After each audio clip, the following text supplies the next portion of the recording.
Hi friends, this is Karan and welcome to Karan IAS Teachers Academy. Friends हम लोग अभी जो Patna high court assistant का exam हुआ है उसके मेंस के सिलेबस को यानी मेंस के जो रिटन टेस्ट होने वाला है डिस्क्रिप्टिव उसके सिलेबस को डिटेल में देखेंगे ऑफिशियली जो लाइन कह रखा है सिलेबस में है वो कितने का 60 मार्क्स का होगा जबकि जनरल हिंदी होगा कितने का 40 मार्क्स का। फ्रेंड्स आपको ध्यान रहे ये लिख रखा है general English and general Hindi यानी आपको कोई डॉक्टरी की उपाधि नहीं लेना है। ठीक है, अब कह रहा है कि मिनिमम मार्क्स भी क्वालिफाइंग है यानी ये फिक्स करके 40% होना चाहिए जैसे कि इंग्लिश के लिए तो 24 और हिंदी के लिए 16। अब कह रहा है जो मेंस में यानी मेंस में टोटल कितना स्टूडेंट को सिलेक्ट करेगा नेक्स्ट स्टेज के लिए, तो इसमें स्पष्ट लिख रखा है कि 3 टाइम्स कितना 3 टाइम्स कैंडिडेट जो टोटल वैकेंसी है उसका शॉर्ट लिस्टेड होगा नेक्स्ट स्टेज के लिए। कितना टोटल है 550 का 3 टाइम्स। ठीक है, यानी लगभग 1600-1700 मान लीजिए 1700 प्लस कैंडिडेट क्या होगा मेंस में मेंस के नेक्स्ट स्टेज के लिए सिलेक्टेड होगा यानी नेक्स्ट स्टेज के लिए। प्रीलिम्स कितना होगा तो 10% यानी 5500 से ऊपर होगा। क्यों 5500 से ऊपर क्यों सिलेक्टेड होगा उसका कारण है कि एक लाइन दे रखा है कि ये कह रहा है कि जो रिवर्टाइज नंबर है ना मतलब अगर मार्क्स इक्वल आ जाए, ठीक है, आखिर में अगर बहुत सारे कैंडिडेट को मान लेते हैं कि इक्वल मार्क्स आ जाए तो आखिर में जितना का इक्वल आएगा उस सबको शॉर्ट लिस्टेड किया जाएगा। तो यानी कह सकते हैं कि 5500 से ऊपर यानी 5700-5800 टोटल रिजल्ट देने वाला है, 6000 से कम लेकिन 5500 से ऊपर। अब चलते हैं कि क्या कह रहा है एग्जैक्ट सिलेबस क्या कह रहा है। ठीक है, एग्जैक्ट सिलेबस क्या कह रहा है। जनरल इंग्लिश इसमें क्या दे रखा है questions will be design to test candidate understanding of English language यानी लैंग्वेज की समझ एंड लिटरेचर यानी 2 पार्ट हुआ, एक लैंग्वेज दूसरा लिटरेचर। उसमें जो अंदर से क्या दे रखा है तो इडियम एंड कुछ जो use of correct words phrase idioms ability to write English correctly precise writing. उसके बाद क्वेश्चंस विल भी किससे रहेगा एसे राइटिंग रहेगा लेटर रहेगा एंड प्रिसाइज राइटिंग यानी 3 तरह का रहेगा एसे लेटर एंड प्रिसाइज। अब देखिए ये कितना कितना नंबर हो सकता है तो पिछले बार 60 मार्क्स का था, ठीक है, जिसमें सिर्फ यही सब था। अब क्या चूंकि ग्रामर को ऐड कर दिया है तो ये हो सकता है कि ये 30 मार्क्स का हो जाए जो मोस्ट प्रोबेबली है कि 30 मार्क्स रहेगा या 35 मार्क्स रहेगा। बाकी पोर्शन रहेगा आपका ग्रामर पोर्शन। बाकी क्या रहेगा ग्रामर पोर्शन। ग्रामर में क्या रहेगा तो जो अभी एक तो कॉम्प्रहेंसिव राइटिंग भी रहेगा, ये जो कॉम्प्रहेंशन रहता है वो भी रहेगा। उसके अलावा idiom phrase spelling correct test या फिर antonym one word substitution grammar ये सब भी रहेगा। अब क्या रहा है हिंदी। हिंदी में क्या है तो हिंदी में भी सेम चीज़ें हैं यानी निबंध लेखन रहेगा पत्र रहेगा संक्षेपण रहेगा, ये 3 जिसपे आपको ज़्यादा मेहनत करने की जरूरत है। उसके अलावा गद्यांश रहेगा वाक्य विन्यास रहेगा विवर्तनी रहेगा समानार्थी रहेगा यानी जो चीज़ें प्रीलिम्स में आपने पढ़ा है। तो आज हम लोग क्या देखेंगे तो आज हम लोग स्टार्ट करेंगे हिंदी से। हिंदी में भी जो संक्षेपण है इसका डिटेल देखेंगे किस तरह से किया जाता है, वर्ड सिलेक्शन वर्ड काउंटिंग जो होता है उसमें कौन कौन से शब्द को काउंट किया जाता है और किस तरह से लिखा जाता है। तो चलिए नेक्स्ट स्टेज देखते हैं। कंप्लीट सिलेबस इंग्लिश का भी देखेंगे बट अभी 13 मई तक सिर्फ हिंदी देखेंगे। बाकी आपको अल्टरनेट डे में फिर आने लगा एक दिन हिंदी का टेस्ट दूसरा हिंदी का, तो आपको प्रैक्टिस सेट के थ्रू प्रैक्टिस कराया जाएगा। तो यानी आज क्या देखना है संक्षेपण यानी इसका मतलब क्या होता है सारांश। कोई भी लेख दिया हुआ उसका इसमें कुछ कंडीशंस है कुछ शर्तें हैं जिसको आपको अच्छे से पालन करना है कि सारांश लेखन को ही क्या कहते हैं संक्षेपण या संक्षिप्तीकरण कहते हैं। इसमें मेन चीज़ क्या है कि जो मौलिक रचना है, ठीक है, मौलिक रचना है उससे आपको इतर नहीं जाना है यानी जो बातें कह रखा है जो मूल वाक्य का जो अर्थ है मूल जो पाठ है उससे जो बातें कहने वाला है उसी को आपको क्या करना है संक्षिप्त करके लिखना है। कितने वर्ड्स में तो 1/3 यानी 1/3 शब्दों में क्या करना है लिखना है। अब एक जिसमें ध्यान ये रखना है कि जो केंद्रीय भाव है जैसे कि एग्जाम्पल के तौर पे आप देख सकते हैं मान लेते हैं कि एक विद्यार्थी ने बहुत मेहनत किया दिन रात एक मेहनत करके जो पटना हाईकोर्ट असिस्टेंट है उसका कटअप को बस पार कर गया है। क्या किया बस कटअप को पार कर गया है। इसको संक्षिप्त क्या कर सकते हैं जस्ट कि वो विद्यार्थी जो कटअप था उसको पार कर गया, उससे पहले बहुत सारे कहानियां था मेहनत करके इस तरह से उस पर फोकस नहीं करना, बस क्या फोकस करना है उसने कटअप को पार कर लेने प्रीलिम्स क्वालिफाई कर गया है। तो इसी को देखना है।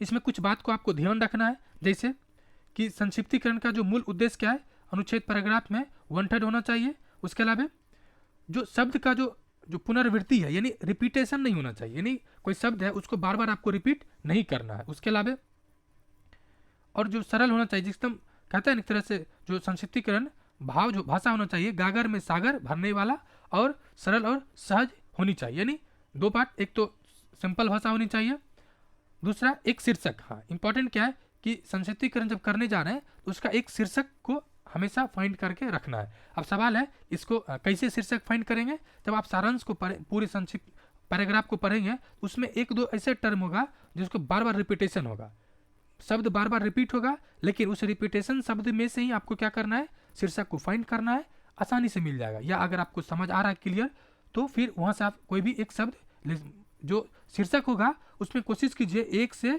3 शब्द, मैक्सिमम 3 शब्द तक ही रखें।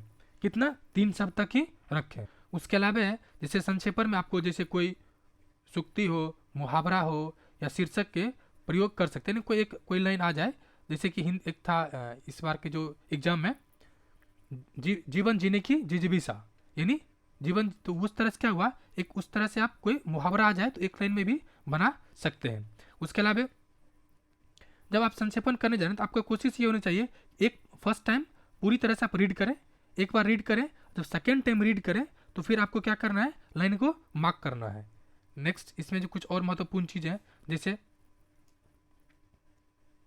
मिल रहा है, मुहावरा मिला तो उसे भी छोड़ देना चाहिए, जो कि आपको संक्षिप्त करके लिखना है। उसके अलावा कोई कोटेशन है उसे भी छोड़ दें, जो कि वो आपके काम का नहीं है। किसी विद्वान का कोई कथन जरूरी है तो उसे अपनी भाषा में लिख सकते हैं। कोई आपको लगे कि छोटा लाइन है जो कई अर्थों का बता सकता है तो उसे आप कोट कर सकते हैं।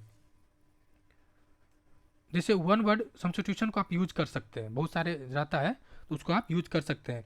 इसमें अपने व्याकरण पढ़ें का प्रयोग करना चाहिए ना, व्याकरण तौर पे भी शुद्धिकरण होना चाहिए। जैसे हुआ ईश्वर में विश्वास नहीं करता था, उसके जगह आप लिख सकते हुआ नास्तिक है, यानी कोई वर्ड वन वर्ड सब्स्टिट्यूशन लिख सकते हैं। जैसे क्या था, वो ईश्वर में विश्वास नहीं करता था, मतलब क्या कर सकते हैं कि कोई एक लाइन लिख सकते हुआ नास्तिक था, वह मैं पढ़ा लिखा नहीं हूँ अर्थात मैं अनपढ़ हूँ। इस तरह से भी आप शब्द को संक्षिप्त कर सकते हैं। उसके बाद क्या है, संक्षिप्तीकरण में सहायक क्रिया और विशेषण का प्रयोग न करें। ठीक है, अनुच्छेद में कोई वार्तालाप हो तो संक्षिप्त में उसका अपने शब्दों में एक शब्द में लिख सकते हैं। उसके अलावा कई और चीज़ें जो आपको देखना है, बाकी इसका उदाहरण से हम लोग देखेंगे। सबसे महत्वपूर्ण चीज़ है कि एक तो जिस संक्षिप्त जैसे अलंकरण है, वाक्य मतलब काव्यात्मक, इस सब को भी छोड़, मतलब एडिशनल वर्ड को आपको छोड़ देना, चाहे कोई भी वर्ड हो। उसके अलावा क्या है कि सबसे महत्वपूर्ण चीज़ है, आप जो शीर्षक चुन रहे हैं या जो लिख रहे हैं उसमें एक जो शब्द लिख रहे हैं ना, उसमें जो वाक्य लिख रहे हैं उसमें क्रमबद्धता होनी चाहिए। नहीं, वो जब पढ़े तो उसमें लय मेंटेन हो, जब पढ़े तो लय मेंटेन हो, उसी को आपको ध्यान रखना। और इसको हम लोग एक उदाहरण के तौर पे देखते हैं। जो सिलेबस है उसको देख लिया जाए, जैसे भाषा है, व्याकरण है, लिपि है, वन विचार, शब्द इत्यादि जितना भी है ना ये टॉपिक दिया हुआ, इस सभी का आपको डेली बेसिस पे क्या किया जाएगा, आपको प्रैक्टिस सेट दिया जाएगा इसी चैनल पे रात 9 बजे के आसपास। कितना बजे? तो रात 9 बजे के आसपास आपको डेली प्रैक्टिस सेट एक सेट मिलेगा, जो तकरीबन 50 क्वेश्चन के आसपास हो सकता है। अब जो नेक्स्ट हम लोग का भी क्या देखना है, संक्षेपण। एक टॉपिक लेते हैं और उसको देखने की कोशिश करते हैं। क्या कह रहा है कि हम स्वर्ग की बात क्यों करें, हम स्वर्ग की बात क्यों करें, हम वृक्षारोपण करके यहाँ स्वर्ग क्यों न बनाए। समस्त इतिहास में महान सम्राट अशोक ने कहा है, रास्ते पर मैंने वट वृक्ष रोप दिए हैं। क्या कहा है? रास्ते पर मैंने वट वृक्ष रोप दिए हैं जिनसे मानव पशुओं को छाया मिल सकती है। अम्र वृक्ष को समूह भी लगा दिए गए हैं। आज प्रभुत्व संपन्न भारत ने इस महाराशि के राज चिन्हों के लिए 2300 वर्ष पूर्व उन्होंने देश में जैसे एकता स्थापित की थी वैसे ही हमने भी प्राप्ति कर ली है। क्या हम उनके इस संदेश को सुन नहीं सकेंगे? हम इस संदेश को सुनकर निश्चय ही ऐसा प्रबंध करेंगे जिससे भारत के सभी प्रजाजन कह सके कि हमने जो रास्ते पर वृक्ष लगाए हैं वे मानवों और पशुओं को छाया देते हैं। एक ये हो गया, ये तो मतलब ये हो गया।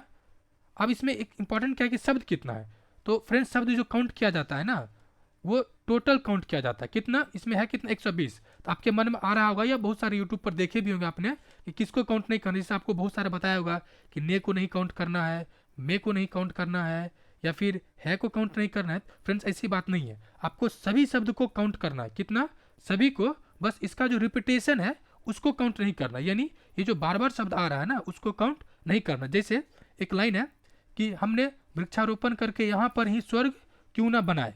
आप जैसे अगर यहाँ से ने हटा देते हैं तो क्या हो जाएगा कि हमने वृक्षारोपण करके यहाँ ही स्वर्ग क्यों बनाए। मतलब क्या, यहाँ पर ने का जो महत्ता है वो बहुत ज़्यादा है, यानी ने सिर्फ हटा देने से इस पूरे वाक्य का जो मूल भाव है वो बदल जाएगा। इसलिए आपको सभी शब्द को काउंट करना है, बस जो रिपीटेशन है और जिसके अर्थ से कुछ परिवर्तन नहीं होगा उस शब्द को काउंट नहीं करना है। बाकी सभी शब्द को काउंट करना है। और इसमें शब्दों की संख्या कितना है, 120, यानी इसका संक्षेपण कितना होगा, 1/3, यानी लगभग 40। अब क्या 41 हो जाएगा तो नंबर कट जाएगा? जी नहीं। अगर एक दो शब्द कम है तो कम नंबर नहीं कटेगा, क्योंकि वहाँ पे कोई आपके शब्द को काउंट करके ले बैठा हुआ नहीं है। लेकिन हाँ, कोशिश ये करनी चाहिए जितना शब्द है उसी में करना। लेकिन अगर एक शब्द ऊपर आ जाए तो आप वहाँ पे माथा पकड़ के बैठ नहीं जाना है अब क्या होगा, ऐसा कुछ बात नहीं है। ठीक है, तो उसमें मेनली इसमें भाव क्या आ रहा था कि वृक्ष लगाना चाहिए, यानी क्या कह रहा है, शीर्षक क्या है कि वृक्षारोपण का महत्व, यानी क्या शीर्षक है, वृक्षारोपण का महत्व। अब क्या कह रहा है, इसका भाव देखिए। सम्राट अशोक ने मानव पशुओं के हित में सड़कों पर वृक्ष लगाकर भूमि को ही स्वर्ग बना दिया। यानी इसमें आया था कि क्या था कि स्वर्ग की चर्चा चला था, सम्राट इसमें अशोक की भी चर्चा चला है, स्वर्ग की भी चर्चा चला है, और वृक्षारोपण, यानी क्या कह रहा है, सम्राट अशोक है वो वृक्षारोपण के माध्यम से पृथ्वी पे ही यानी धरती पे ही क्या हुआ, स्वर्ग का निर्माण कर दिया।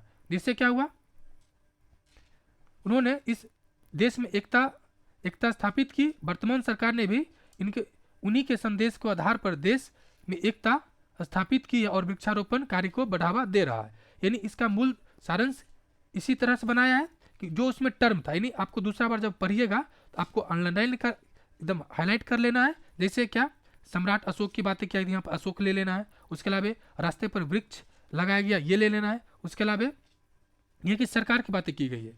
यहाँ पे क्या किया गया, सरकार, यानी जो कह रहा है कि वहाँ पे क्या था, राजा था, महाराजा। ठीक है, तो यहाँ पे उसी के पदचिन्ह को क्या कर रहा है, सरकार आगे बढ़ा रहा है और मतलब वृक्षारोपण कार्यक्रम को चलाया जा रहा है। तो ये हो गया फ्रेंड्स। नेक्स्ट इसका बाकी जो पार्ट है वो भी आएगा। आप अगर वीडियो पर चैनल पर पहली बार आए तो चैनल को सब्सक्राइब करें या वीडियो को लाइक एंड शेयर करें। देखने के लिए शुक्रिया। और आज से आपको डेली ये चीज़ें मिलेगा, बाकी भी पार्ट। तो शुक्रिया फ्रेंड्स।